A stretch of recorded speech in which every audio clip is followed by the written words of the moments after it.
Presidente, buenas tardes. Muchas gracias por haber accedido a dar una entrevista al canal RT. En San Petersburgo usted ha conversado con Vladimir Putin acerca del desarrollo de la integración de Rusia y Bielorrusia. Antes se podía oír continuamente cosas como moneda común, bandera común, parlamento común. Pasados 20 años ya nadie habla de ello. De alguna forma se ha vuelto evidente que probablemente es algo que no ocurra. ¿Por qué no ha pasado nada de esto? ¿Qué es lo que realmente distancia a nuestros países? Sabe, ha dicho todo muy correctamente, excepto el que probablemente eso nunca vaya a ocurrir. ¿Por qué no? En su momento elaboramos un acuerdo sobre la construcción de una unión de estados. Si lo abre y lo lee, verá que hay un plan con una serie de acciones para la creación de esa unión de estados que nos planteamos, así como los componentes básicos de ese estado. Todo como tiene que ser. Organismos de control comunes, una moneda común y el orden común de conducta. Teníamos que realizar un referéndum para validar una especie de constitución de esa formación, elaborarla y validarla. ¿Cómo si no? Aunque el acuerdo ya contiene algunos elementos de la constitución y el plan, pero no realizamos el referéndum y consecuentemente no validamos la constitución. Hemos avanzado notablemente en estos años, aunque no hemos demostrado voluntad para realizar esas funciones y esa formación que estaba prevista en el acuerdo. Pero con el tiempo hemos comprendido que quizás no estamos preparados aún para ello.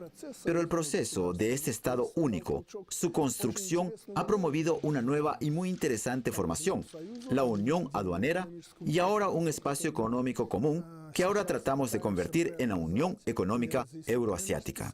¿Está de acuerdo con los expertos según los cuales usted está tratando de rehacer una especie de mini Unión Soviética?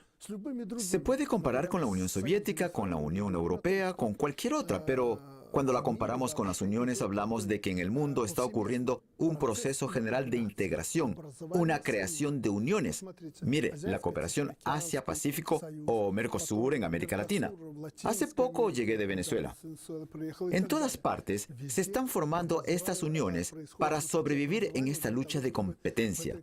¿Y por qué no aprovechar la experiencia de la Unión Soviética en la formación o fundamento de nuestras relaciones? Si nos abstraemos un poco de Rusia, me gustaría hacerle unas cuantas preguntas. Usted era amigo cercano de Hugo Chávez, una persona que agrupó a su alrededor a líderes que desafiaron a Occidente, al capital occidental, a las corporaciones. Con su fallecimiento, ¿qué pasará con esta línea política? Yo no diría que nos hubiera agrupado muy fuertemente. Es muy difícil unir. Por primera vez me enfrenté a ello en el movimiento de países no alineados, donde hay una verdadera lucha por estos países por parte de otros estados, de Estados Unidos, que desean la división. Y tanto Hugo Chávez como yo tuvimos suerte de haber trabajado en el mismo contexto, en la unificación de países en vías de desarrollo. Él hizo un gran aporte a ello. Pero no pudimos superar las fuerzas y los movimientos centrífugos, incluso en el movimiento de países no alineados, incluso desde el punto de vista del provecho, por diferentes motivos. Por eso yo no diría que en ese sentido ni yo ni Hugo Chávez hubiésemos avanzado. Pero es verdad que sacudió a América Latina, que casi todos los dirigentes de allí ahora son de izquierda, que todos ellos estuvieron allí en el entierro de Hugo Chávez, y eso dice mucho. Él hizo mucho en ese sentido, pero el proceso está en marcha. Allí hay dirigentes únicos y muy fuertes. Veamos, por ejemplo, a Rafael Correa en el Ecuador. Es economista, una persona inteligente y muy fuerte. Mire el lado femenino. En Brasil hay una presidenta y en Argentina también. Son personas muy activas. Es un proceso que yo no diría que ha adquirido un carácter absolutamente irreversible, pero va a influir significativamente en el desarrollo de toda América Latina y en el desarrollo de todo el mundo. Es algo que no se puede ignorar. Hay procesos similares que están ocurriendo en África, en otros sitios, en Asia, etc. Por eso la influencia de Hugo Chávez, entre otros, es importante. Pero no hay que exagerarlo en el sentido de que si no está Chávez, este proceso de liberación, independencia, justicia se acabará en el mundo. No es así, pero su papel en esto fue muy importante. En Venezuela conocían a Chávez, pero al mismo tiempo conocían a uno o dos líderes de la oposición. En el caso de Bielorrusia, solo conocen a Lukashenko. Es verdad, en el resto del mundo solo lo conocen a usted. No digo que tenga que ocurrir esto ahora, pero tarde o temprano usted tendrá que conceder el poder a otra persona. ¿Cómo se imagina esto? No pienso en estos términos, se lo digo claramente. No pienso en que tengo que ceder a alguien el poder. He jurado que no transmitiré el poder a nadie de mi familia, ni allegados, ni a mis hijos. Es algo que queda descartado. Pero lo importante es que después de Lukashenko, el poder pasará a manos de quien gane elecciones. En elecciones justas, como yo en algún momento, cuando por primera vez gané las elecciones presidenciales, siendo candidato de la oposición. Y como he ganado todo este tiempo en elecciones, he sido honrado en este sentido y quiero que después de Lukashenko lleguen al poder personas de la misma forma, de manera honesta. Es decir, ¿usted no prepara a nadie para que lo reemplace? No. Le voy a decir sinceramente, pensando en ello, he decidido para mí mismo que ni siquiera públicamente voy a apoyar a nadie. Todo tiene que ser justo. El propio pueblo tiene que escoger a su gobernante cuando llegue el momento. Recuerdo que en verano, cuando Chávez aún vivía, usted fue a verle con su hijo pequeño Nikolai. Entonces Chávez dijo, tenemos una gran fiesta, ha venido el presidente Lukashenko y además ha traído a su hijo. Y usted dijo, lo ha entendido bien, he venido con mi hijo porque el trabajo que hemos empezado es un gran trabajo que alguien tendrá que seguir y hay a quien darle el relevo dentro de 20 o 25 años. Hay alguien que podrá continuar, pero no dije nada de relevo. Lo recuerdo muy bien y lo dije consecuentemente. Habrá alguien que continúe con ello. Seguir no significa tomar las riendas y sentarse en el sillón presidencial. Tenemos millones, como el hijo de Lukashenko, o más, y todos ellos van a seguir con la labor que Lukashenko iniciara en su momento. Lo que comencé y lo que hice. Está claro lo que comencé, lo que hemos hecho. Es una cuestión. Bielorrusia se ha convertido en un país soberano e independiente. El resultado más importante de nuestro trabajo, de Lukashenko y sus colegas, es que llevamos 2 décadas viviendo en un país independiente. Hemos creado todos los atributos de este Estado, literalmente todos, exceptuando la frontera con la Federación de Rusia, que de momento no es necesaria. Rusia no aspira a nuestras tierras ni nosotros a las rusas. No tenemos problemas en este aspecto. Todo lo demás está creado. Además de eso, han crecido muchas generaciones y crecerán otras como la del hijo pequeño de Lukashenko. Y habrá oportunidades, habrá personas que continúen esta línea. No me refería, le digo sinceramente, que el hijo pequeño está aquí y le voy a ceder mi poder. Según nuestra constitución, añada 30 años. Para ese entonces yo tendré unos 90 años. Pero si en el futuro Nikolai quisiera dedicarse a la política, ¿usted lo apoyaría?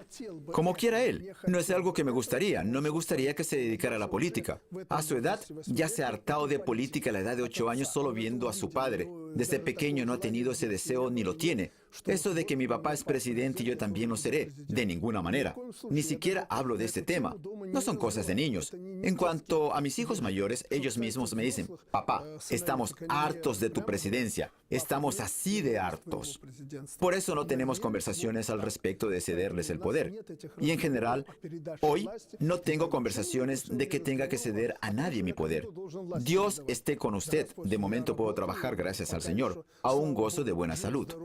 Corríjame si me equivoco, solo voy a leer una cita suya. Hace poco usted dijo, da miedo y es peligroso el hecho de que después de mí todo lo que he hecho será vendido, todo aquello a lo que me he agarrado para conservarlo para Bielorrusia, para crear este país. ¿Qué significa eso? ¿Se llevarán Bielorrusia a trozos? Sí, eso me temo. Entonces resulta que el sistema que ha creado, que usted mantiene en pie, es tan frágil hasta el punto de que después de usted no quedará nada.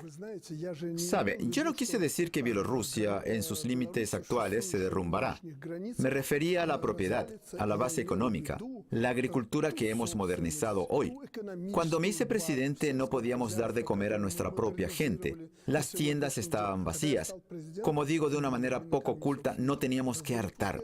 Hoy hemos alimentado a nuestra gente y nuestros precios son bastante más bajos que en Rusia, Ucrania, en la Unión Europea, en los países colindantes. Son bastante más bajos. Hoy vendemos 5.000 millones de nuestra producción anual. Eso significa que hemos invertido mucho en ello. Pero llegará gente, habrá que repartirlo, como ocurría antes, entregarlo como propiedad privada, repartirlo. ¿Qué pasará? Será una catástrofe, una catástrofe. Tengo miedo de que lo destruyan. No quiero que vendan nuestras industrias y empresas por una miseria. Eso es lo que temo, porque es la base vital de cualquier país. Por eso me preocupa en manos de quién caerá este lugar bien cuidado, limpio y ordenado, como dicen muchos periodistas que visitan Bielorrusia. Me gustaría que en el poder hubiera una persona que no se sienta dubitativo, sino que siga con todo esto. Todo tiene que corresponder a la voluntad de la gente y acorde a lo que ocurre en ese momento. no solo en Bielorrusia, sino también en el mundo. Dígame, por favor, ¿los opositores políticos que usted tiene los toma en serio? Aquellos que, por ejemplo, compitieron con usted en las elecciones del año 2010, ¿los toma en serio? Sí, nos basamos en aquellas elecciones. La verdad es que no. Mostraron quiénes son. Y sabe, hay 10 candidatos alternativos. ¿Cuánto han reunido? 1,5 o 2%. Ese es su ranking. De acuerdo, los aplastamos. Quizás tuvieran un 5%, eso está bien.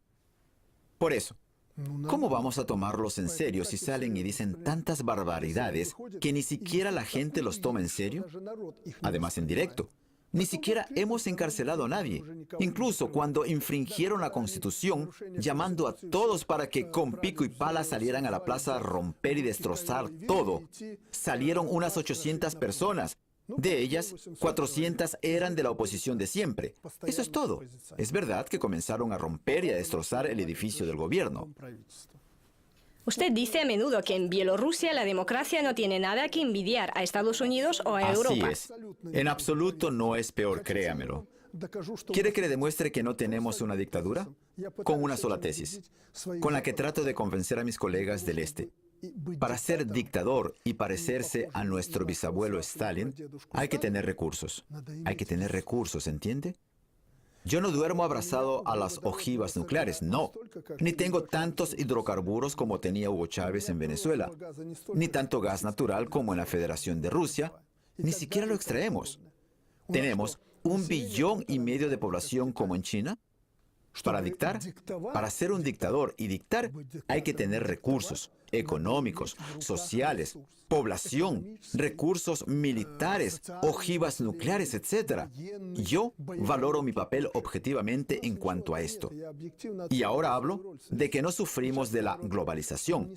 No tratamos de resolver problemas globales de todo el planeta. Tampoco tenemos recursos para eso. Queremos ver y encontrar nuestro lugar bajo el sol y vivir bajo el sol como cualquier país europeo civilizado. Eso es lo que quiero. Pero entonces la pregunta es que si todo es tal como usted lo dice, ¿cómo es posible que en 12 años en Bielorrusia no haya surgido una personalidad fuerte como alternativa a usted? Posiblemente es que la figura política actual es lo suficientemente fuerte. Por eso, tras su sombra, no se ven otras figuras, perdóneme la falta de modestia. Pero es una pregunta que no me la tiene que hacer a mí. Claro que tenemos políticos de la oposición, por así decirlo. Los llamo la quinta columna porque no trabajan para su país y sus ideas provienen de aquellos que los financian. ¿Es eso normal? ¿Qué personas apreciarían a una oposición semejante? Pero no tema, llegará un momento en que aparecerán líderes. Presidente, usted conoce perfectamente toda la lista de reclamos que tiene para usted la Unión Europea. No voy a nombrarlos todos ahora. Puede hacerlo, no me ofende. Y sabe que todos los conocen. La falta de pluralismo político, no hay libertad de expresión y otras muchas cosas. La lista es grande. Pero me gustaría que usted nos dijera, ¿por qué es usted persona non grata allí? Sabe, hace poco cuando volaba a Venezuela tuve tiempo para pensar y después de leer y valorar la información me hice una pregunta retórica. Como si estuviese discutiendo con un estadounidense o un occidental. Bueno, está bien. Lukashenko es una persona non grata. No le dejan ir a ningún sitio, pero además tampoco le dejan ir a ningún sitio a mi hijo mayor, a mi hijo mediano, y al pequeño también lo han apuntado en la lista. ¿Y qué culpa tiene él? ¿Es que él falsifica las elecciones? Mis hijos están lejos de toda política y campañas preelectorales. ¿Cómo se puede meter a todos en el mismo saco y llamarles, no sé cómo llamarles, insultarles y no dejar que entren al territorio de la Unión Europea? De acuerdo, defienden los derechos humanos, pero ¿por qué no respetan los derechos humanos de mis ciudadanos? De acuerdo, Lukashenko no es aceptable. Puedo decirle las razones principales de por qué no me aceptan. No es por ser autoritario, posiblemente eso sea cierto, ni tampoco porque allí me llaman dictador. Ahora ya no hablan ni de autoridad ni de dictadura. Eso lo decían antes. De Estados Unidos les han mandado esas tesis de cómo tienen que llamarme. Entonces, ¿por qué? ¿Qué quiere decir? ¿Por qué no me dejan entrar a mí? Sabe, apareció un nuevo estado independiente llamado Bielorrusia y todos los lugares bajo el sol ya estaban distribuidos. Y de repente Lukashenko, así como Georgia y otros, empezaron a exigir su lugar bajo el sol. Y lo ocupamos. tal vez después de haber movido a alguien. Claro que a alguien no le gustó, pero eso es solo la mitad del problema. Seguimos. Y eso no es todo. Lukashenko sigue una línea de independencia de forma muy estricta. Hoy, todos quieren dividir Bielorrusia en pedazos, en el sentido económico. Este quiere que le den la Bielorrusia de potasio, otro quiere una refinería, alguien más quiere otra refinería y la química de petróleo. Ahora todos están dispuestos a llevarse la agricultura. Y eso casi por nada. Lukashenko dijo, no, eso no va a suceder.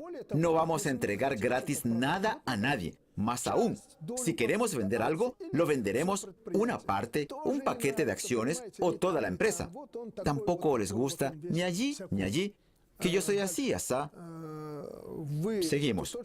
Usted conoce seguramente que no seguimos la línea de un estado de mercado basado en la propiedad de mercado, donde la propiedad privada es la prioridad, donde todo lo estatal hay que cortar en pedazos, entregar, dividir. No seguimos tal curso. No tenemos tal privatización total. A algunos no les gusta. Tenemos un Estado orientado a la sociedad con una política social muy fuerte. Aquella política que realizo en la economía, la política social, se diferencia bastante de la que quisieran ver en Oeste. Seguimos. Nosotros realmente tenemos un sistema de poder muy duro, donde no se puede hacer lo que a uno le dé la gana y no se puede pelear en el Parlamento. ¿Sabe? Cuando el poder está dividido, los poderes del Parlamento, los poderes del gobierno, el presidente no tiene ningún poder. Entonces es más fácil juntar, dividir, pelearse. Y al fin será el pueblo quien sufra. En este caso, es más fácil apropiarse, privatizar una empresa por nada. No les gusta. Eso es lo que necesitan. En cuanto a la libertad de expresión, pluralismo y todo lo demás, pues hable serio. ¿Cómo es posible? Estamos prácticamente rodeados en el mundo moderno aún más de todos los medios de comunicación. Digamos que RT es un canal mío donde tengo alguna influencia. Y en nuestro país lo puede ver cualquier persona. ¿Y en Internet? Según nuestros cálculos, el 51% de nuestra población activa utiliza el Internet. Dígame, ¿cómo les puedo hacer callar? Yo soy el rival principal de todas las prohibiciones, construcciones de cercos, murallas, etc. Si eres una persona fuerte, vas a ganar en esta lucha. Si eres una persona débil, mejor ni lo intentes, porque cada vez más vas a conducir al Estado a un callejón sin salida. Disculpen mi falta de modestia. Lo digo por segunda vez. Me siento con fuerzas para luchar y enfrentar las acusaciones contra mí, contra mi familia, contra mis hijos y mi Estado bielorruso.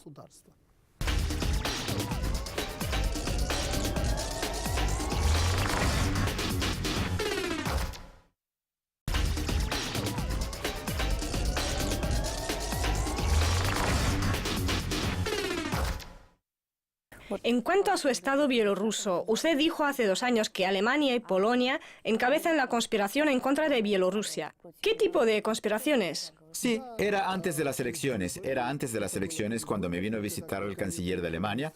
Es una visita conocida. ¿Y Polonia? Cuando se ofendió por su frase sobre su orientación sexual. Sí, sobre su orientación sexual. Pues, ¿y por qué ofenderse? Pues, si eres así. ¿Y usted sabía que él era homosexual? No lo sabía. Cuando di la entrevista todavía no lo sabía. Aunque los organismos correspondientes me lo habían escrito. Leí esos documentos, pero lo que estaba al final escrito no alcancé a leer. ¿Y por qué usted tocó este tema? Ellos lo tocaron, no yo. Sikorski, el polaco, tocó ese tema. Y yo pues empecé a contestar. Comenzó a hacerme preguntas para concretar. Dijo que en Moscú prohibieron el desfile de homosexuales. Y si fuese en su país, ¿lo prohibiría o no? Y le contesté, ¿sabe? Creo que no lo prohibiría. Claro que no les dejaría vagar por el centro, pero en algún lado en las afueras podrían reunirse. La gente se asombraría, pues. Y le expresé mi opinión. Bueno, a las mujeres les perdono el lesbianismo, pero la homosexualidad en los hombres, jamás. ¿Por qué no? Porque las mujeres se vuelven lesbianas por falta de verdaderos hombres. ¿Y qué le contestaron? Ellos no me dijeron nada, simplemente me escucharon, ni siquiera presté atención a sus caras y después cuando ellos se fueron empezó todo eso. Después, enseguida el canciller me dijo, Alexander, mejor no hubiera tocado ese tema. ¿Y por qué? Pues porque es... Entonces, ¿por qué no me lo dijiste antes? Pues yo le escribí y yo no había leído todo el documento. ¿Afectó las relaciones? ¿Echó leña al fuego? Sinceramente no sé. Tal vez algo hubo. Pero eso no es lo importante. Si yo no hubiera dicho que es homosexual, creo que nuestras relaciones no mejorarían. Pero la cuestión no es esa. Fueron los periodistas que lo sacaron del contexto y eso sonó. La cuestión no fue esa. Como lo dije después, ellos prácticamente me impusieron una serie de condiciones. Y les contesté, voy a hacer esto, esto, esto y esto. E hice prácticamente todo lo que ellos requerían. Asimismo lo llamé, lo que ellos requerían. Pero ellos no hicieron nada. Y después de eso encontraron una razón. Y la razón era que dispersamos esa muchedumbre. 400 personas que asaltaban la casa del gobierno. Eran 800. 400 huyeron corriendo y 400 se quedaron. Los que rompían las puertas con picos. Y eso lo pasaron por todos los canales de la televisión. ¿Cómo reaccionarían los otros? Pero nosotros no les echamos agua en aquel día frío del 19 de diciembre. No les dispersamos con gas lacrimógeno. No les bombardeamos. No les disparamos con balas de goma, como lo hacen en los países de la Unión Europea. Simplemente defendimos la organización estatal. Ellos lo utilizaron como excusa para no cumplir lo que me habían prometido. Ahí está, esa es la cuestión. Al principio de la entrevista, usted varias veces mencionó que ahí decían sobre mí que soy el último dictador de Europa. En realidad, cuando me estaba preparando para esta entrevista, leí y escuché muchos materiales. Casi en el 99% de todos estos materiales, en realidad, aparece la frase «el último dictador de Europa». Incluso usted, durante la entrevista, así se llamó a sí mismo. Según puedo entender, era ironía. Claro, cuando se encuentren conmigo en persona, les puedo repetir cómo lo usé. Por ejemplo, llega un periodista occidental, es lo único que leyó, lo que usted acaba de decir, que Lukashenko es un dictador que prácticamente casi se come a la gente, al menos a las mujeres, sin duda. Entonces vienen a verme, se sientan enfrente, al igual que usted, y me entrevistan. Después preguntan de forma muy modesta sobre la dictadura. Pero yo al revés, siempre dejo abierta esa pregunta como si fueran cables con electricidad. Si me llaman dictador y todo lo demás, y les digo directamente, sí, soy un hombre de estilo de trabajo autoritario, ya que el sistema es así, pero usted nunca pensó, ¿por qué se lleva a cabo esta política y por qué cree tal sistema?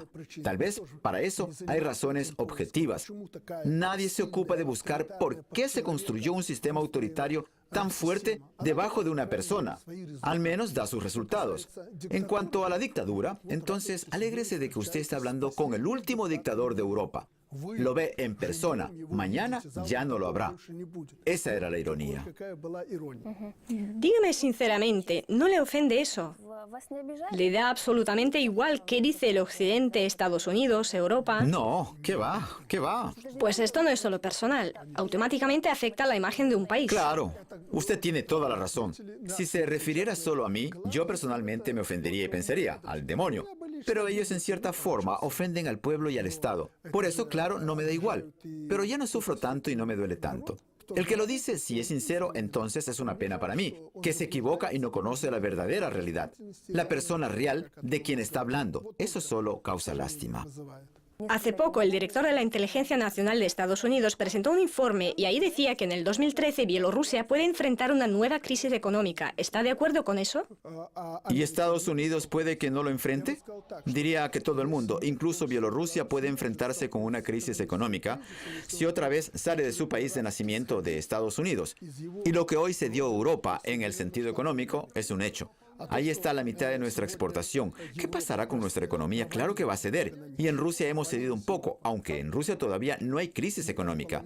Y todavía más para Georgia, Bielorrusia, Ucrania, etc., donde hay un sector de la economía real sin prácticamente hidrocarburos y cuyo precio todavía es alto en el mundo. No hay nada para apoyarlo.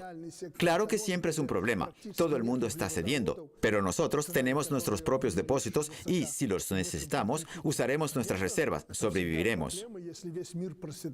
Bueno, pero así fue que como resultado de la crisis anterior, usted tuvo que pedir apoyo del Fondo Monetario Internacional. Por ejemplo, el mismo Chávez rompió todas las relaciones con el FMI, con el Banco Mundial. E hizo bien. Tenía suficientes reservas. Tiene las principales reservas de petróleo en el mundo. Sus reservas naturales son incontables. Tenía reservas. ¿Para qué entonces necesita créditos? ¿Qué tendrá que pagar después? Pero, por cierto, pidió apoyo a los chinos. Sí, se dirigió a los chinos. Tal vez ideológicamente estaba relacionado. Los chinos le ofrecieron ayuda, pero los chinos no lo ofrecen gratis.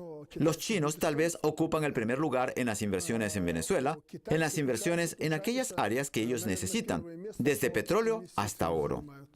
Para usted eso era un paso obligado, pedir ayuda al FMI, porque ellos dictan condiciones políticas para Bielorrusia que usted no aceptaría.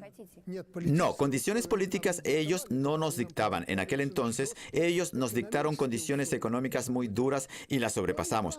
Pues tienen razón, claro que es un poco duro, pero ellos nos ofrecieron lo que nosotros mismos deberíamos haber hecho y ya habíamos empezado a hacer. Si no tienes dinero, entonces, ¿para qué aumentas los gastos sociales, etcétera? ¿Para qué mantienes fábricas inefectivas, etcétera?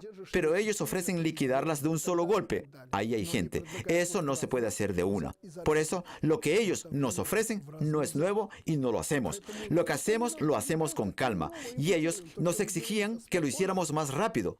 Pero cuando les pedimos estos créditos, los estadounidenses hicieron bien, nos apoyaron allí. Los estadounidenses nos apoyaron. El Fondo Monetario Internacional no nos hubiera dado esos créditos. Cumplimos todas sus condiciones y ahora estamos pagando las deudas de esos créditos. Eran los créditos más baratos. Por eso no puedo decir nada en ese sentido. Y Chávez se negó porque él mismo tenía muchos recursos propios y alguien le daba recursos bajo futuros compromisos más beneficiosos. Señor presidente, muchas gracias por la entrevista. Todavía no me he vuelto señor. Para eso se necesita mucho dinero. Presidente, muchas gracias por la entrevista. Gracias a usted por venir, por haber mantenido una verdadera conversación.